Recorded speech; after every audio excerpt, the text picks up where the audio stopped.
गुरु ब्रह्मा गुरु विष्णु गुरुर्देवो महेश्वर गुरु साक्षात् परम ब्रह्म तस्मै श्री गुरुवे नमः। ओम नमो ब्रह्म दिव्यो ब्रह्म विद्या संप्रदायकृतभ्यो वंशऋषिभ्यो महद्भ्यो नमो गुरुभ्यः। सर्वपल्लवरहिता प्रज्ञानघनः प्रगर्धो ब्रह्मेवामस्मि।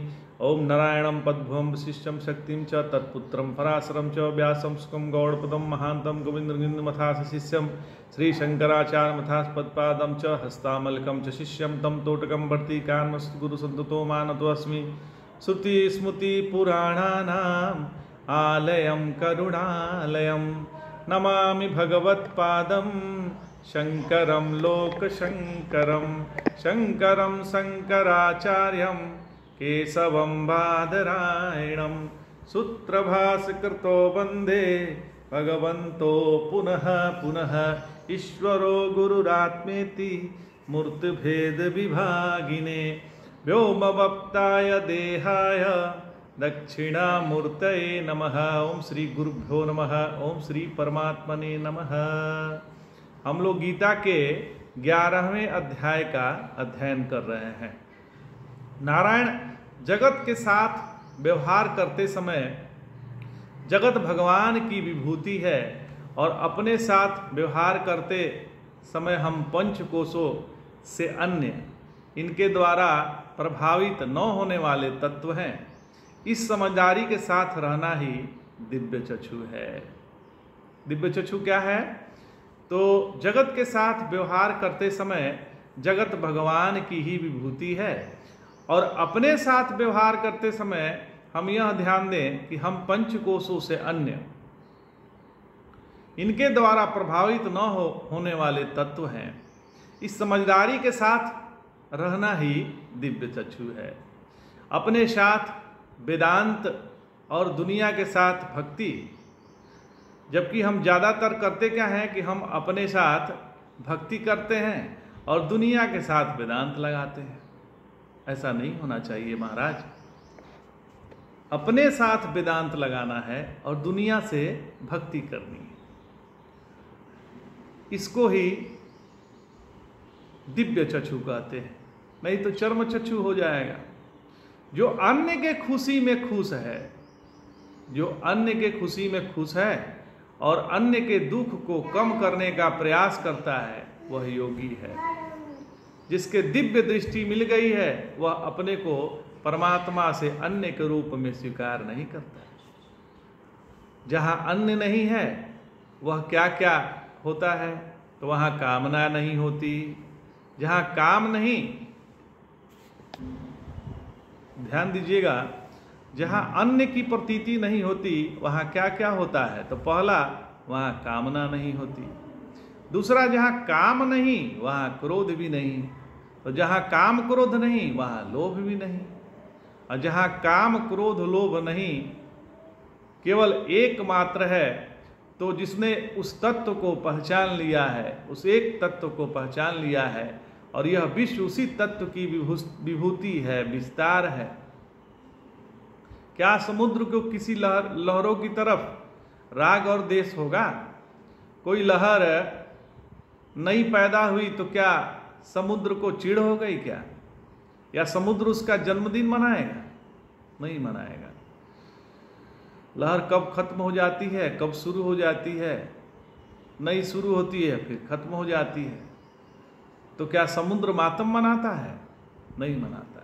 समुद्र की दृष्टि से न तो लहरें कार्य है और न तो पानी कारण है।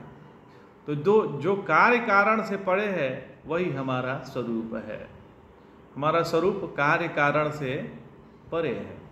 आगे संजय धृतराष्ट्र से कहते हैं, संजय उवाच एवमुक्त्वा ततो राजन् महायोगेश्वरो हरिः दर्शयामास पार्थाय परमं रूपमहेश्वरम् अनेकवक्त्रनयनामनेकादभूतदर्शनम् अनेकादिव्याभरणं दिव्य अनेकोद्यातायुधम् दिव्यामालाम्बरं धरं दिव्यागन्धानुलेपनम् सर्वाश्वरमयं देव मनंत विश्वतो मुखम। संजय बोले कि हे राजन, ऐसा कहकर महान जो योगेश्वर हैं, श्री हरि हैं, ने अर्जुन को अपना सर्वोत्कृष्ट ईश्वरीय स्वरूप को दिखलाया। वह रूप अनेक मुख वाले हैं, अनेक नेत्र वाले हैं और अनेकों दर्शनों से युक्त है। वे अनेकों दिव्य आभूषण और दिव्य शस्त्रों से सुसज्जित, मतलब धारण किए हुए हैं। वो दिव्य मालाएं, दिव्य गंध और वस्त्र और अनुलेपन से सुसज्जित हैं। इस प्रकार वह सब आश्चर्यों से युक्त हैं, दिव्य अनंत सुख और मुख वाले हैं।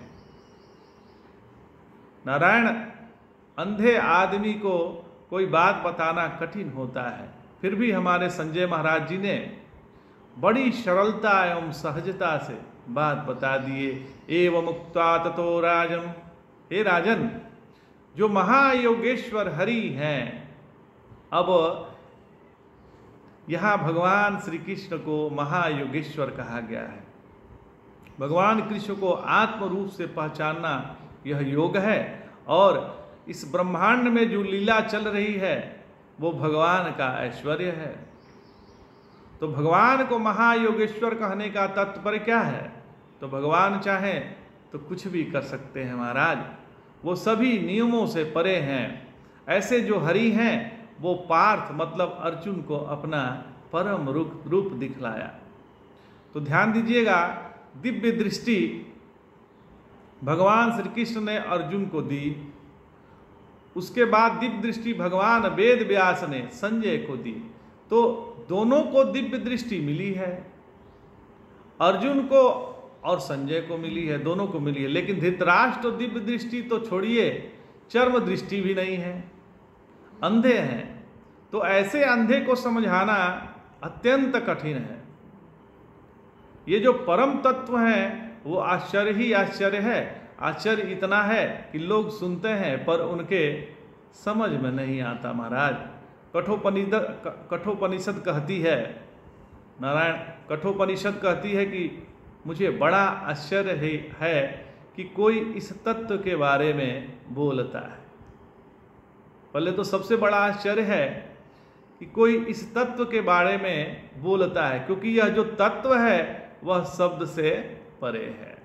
इसे शब्द से वर्णन नहीं किया जा सकता महाराज, फिर भी इस बारे में बोला जाता है, इसलिए आश्चर्य है।